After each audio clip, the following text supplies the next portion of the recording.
और ये तस्वीरें इस वक्त हम अपने दर्शकों को दिखा रहे हैं जब प्रधानमंत्री नरेंद्र मोदी वहां पर पहुंच करके वो पूरा इसकी समीक्षा करते हुए नजर आ रहे हैं। जो पूरा व्यू पॉइंट है उसको देखते हुए नजर आ रहे हैं प्रधानमंत्री नरेंद्र मोदी। दिल्ली देहरादून इकोनॉमिक कॉरिडोर और किस तरीके से बनाया गया है और क्या कुछ इसकी खासियत है, उन सभी की समीक्षा प्रधानमंत्री नरेंद्र मोदी कर रहे हैं। और इस दौरान उनके साथ में केंद्रीय मंत्री भी मौजूद हैं। इसके साथ ही उत्तर प्रदेश के मुख्यमंत्री और उप मुख्यमंत्री भी उनके साथ इस वक्त वहां पर मौजूद थे। तो आप तस्वीरों में देख रहे हैं ये एलिवेटेड कॉरिडोर जो करीब करीब 12 किलोमीटर का है। यहाँ से कितना खूबसूरत दृश्य, जब आप इस एक्सप्रेसवे पर जाएंगे तो आपके लिए एक बहुत ही अलग अनुभव होगा। और आप पढ़ पा रहे होंगे ये दिल्ली देहरादून इकोनॉमिक कॉरिडोर और गणेशपुर और आशा रोडी के बीच में जो वाइल्ड लाइफ कॉरिडोर बनाया गया है, 18 किलोमीटर लंबा हिस्सा है। और जैसा कि हम लगातार अपने एक्सपर्ट्स के साथ बात कर रहे हैं, NHAI और वर्ल्ड जो wild life institute of India है उसको साथ में लेकर के इस पूरे प्रोजेक्ट को कंसीव किया गया। और अंडरपास का उपयोग कैसे किया जाए, वन्यजीव कैसे इस अंडरपास का उपयोग कर पाएँ, जो वन्य प्रजातियां हैं वो अंडरपास का उपयोग कैसे कर पाएँ, और जो प्रभावशीलता है इस पूरे के पूरे प्रोजेक्ट की, उसको देखने के बाद ये जो पूरा वन क्षेत्र है,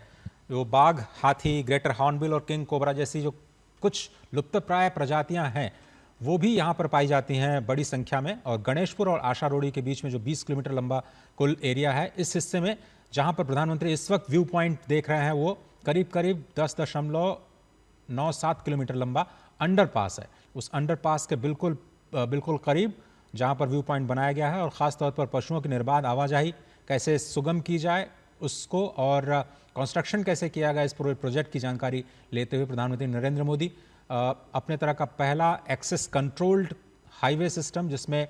इस तरह की तकनीक का इस्तेमाल किया गया है कि वन्यजीवों को किसी भी तरह की परेशानी का सामना न करना पड़े। दिन के दौरान ध्वनि से, जो आवाजाही, गाड़ियों की आवाजाही से जो वन्यजीव हैं वो अपने आप को प्रभावित न करते हुए दिखाई दें, और साथ ही साथ रात में जो रोशनी आती है गाड़ियों की उससे भी उनके जीवन पर कोई खास असर न पड़े, इसका पूरा ख्याल रखा गया है। और इस वक्त आप देख रहे हैं इंजीनियरिंग का एक बेहतरीन नमूना, जिसमें एशिया के सबसे बड़े वन्यजीव एलिवेटेड कॉरिडोर की इस वक्त मनोरम तस्वीरें। ऊंचाई अगर बात करें तो औसत ऊंचाई 6 से 7 मीटर रखी गई है, जिससे बड़े से बड़े जानवर जैसे कि हाथी आसानी से नीचे अंडरपास से गुजर पाएँ। 3 हिस्से हैं इस पूरे 12 किलोमीटर कॉरिडोर के। जोन 1 जो गणेशपुर और मोहन के बीच में, जो आप इस वक्त स्क्रीन पे भी देख रहे हैं, जिसका जायजा ले रहे हैं, गणेशपुर से मोहन के बीच में ये 5.4 किलोमीटर लंबा क्षेत्र। जोन 2 जो कि मोहन बस्ती से आशा रोडी पुलिस चेक पोस्ट करीब 10 किलोमीटर का हिस्सा, और जोन 3 जो आशा रोडी पुलिस चेक पोस्ट से दून घाटी, जिसमें मोहबेवाला में 3.14 किलोमीटर तक ये पूरा का पूरा जो कॉरिडोर है फैला हुआ है। बहुत ही इंपॉर्टेंट इसलिए क्योंकि शिवालिक पर्वतमाला में जो समतल नदी तल है, पहाड़ी भूभाग और जंगलों का एक बहुत ही, या कहें कि चैलेंजिंग मिक्सचर जो हमारे इंजीनियर्स हैं उनको सामना करना पड़ा। और 2021 में जब इस प्रोजेक्ट को मंजूरी मिली, रिकॉर्ड समय में 2026 में इसको कंप्लीट किया गया, और आज के बाद ये आम आदमी के लोगों के लिए एक अलग तरह का एक्सपीरियंस होगा जब आप दिल्ली से देहरादून के सफ़र पर जाएंगे, कि आपको ये जो हिस्सा है करीब 12 किलोमीटर का, वो आपको एक दूसरी दुनिया में लेकर के जाएगा, जिसमें आप वहाँ के जो जंगल हैं, जो वन्यजीव हैं, उनको बहुत ही करीब से महसूस कर पाएंगे, और ये भी समझ पाएंगे कि किस तरह से विकास की धारा, पर्यावरण को साथ में रह करके सहअस्तित्व की जो पूरी हमारी अवधारणा है उसको कैसे ले करके प्रोजेक्ट्स बनाए जा सकते हैं।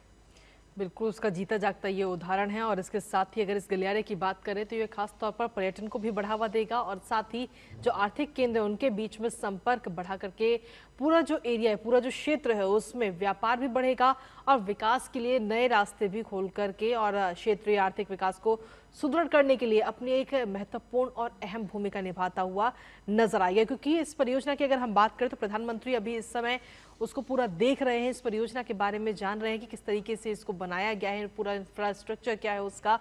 और कहाँ किस क्या क्या सहूलियत इस दौरान लोगों को मिलेगी जो लोग इस पर सफ़र करेंगे। क्योंकि ये परियोजना की अगर हम बात करें तो ये प्रधानमंत्री के उस विजन को दर्शाती है जिसमें अगली पीढ़ी के बुनियादी ढांचे का विकास करना भी इसमें शामिल है, जो उच्च गति संपर्क को, पर्यावरणीय स्थिरता और साथ ही नागरिकता के जीवन की बेहतर गुणवत्ता के साथ में जोड़ता है। इसमें हम पर्यावरण की बात और इसका जिक्र इसलिए कर रहे हैं बार बार क्योंकि इसमें खास तौर पर वन्य जीव जो है उनका खास तौर पर ध्यान रखा गया है, क्योंकि जो पूरा वन्य क्षेत्र है उसके ऊपर से ये कॉरिडोर गुजरता है जिसे ग्रीन कॉरिडोर भी नाम दिया गया। और ऐसे में वहां पर जो जंगली जानवर है उनको कोई परेशानी ना हो, चाहे दिन हो या रात हो। दिन के समय में जो गाड़ियां वहां से गुजरेंगी उनकी आवाज उन तक ना पहुंचे। और इसके साथ ही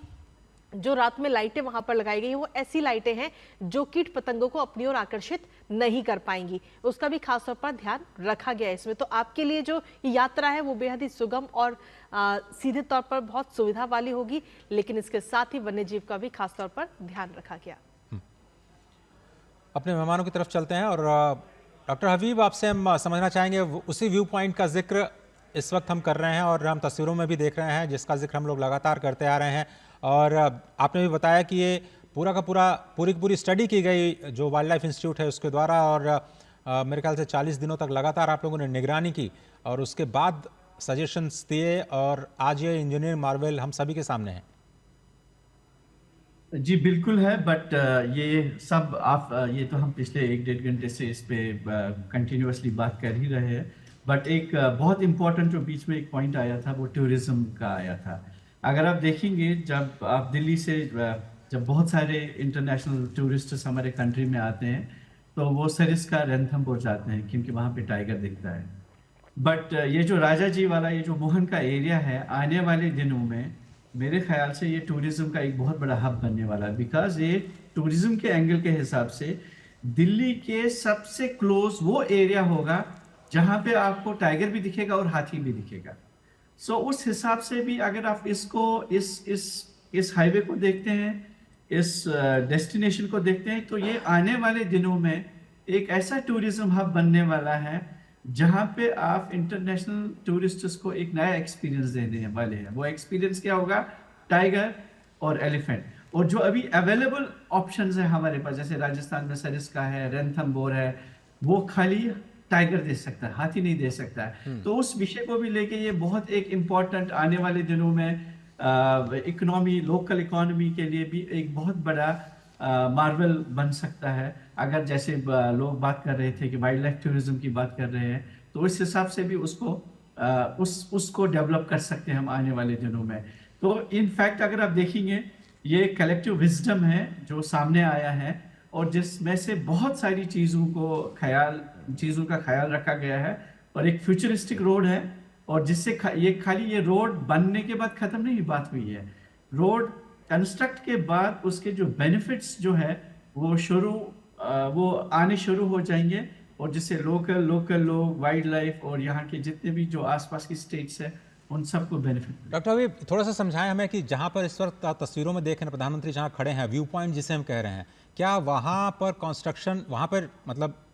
इस तरह ट्रैफिक जाम की समस्या तो नहीं आ पाएगी कि भाई व्यू पॉइंट पर लोग खड़े हों, या वहाँ पर कुछ एक्स्ट्रा स्पेस दिया गया है जहाँ से लोग व्यू पॉइंट देख सकते हैं, वहाँ पर जंगलों का नज़ारा देख सकते हैं? वहाँ पे एक एक्स्ट्रा स्पेस दिया गया है।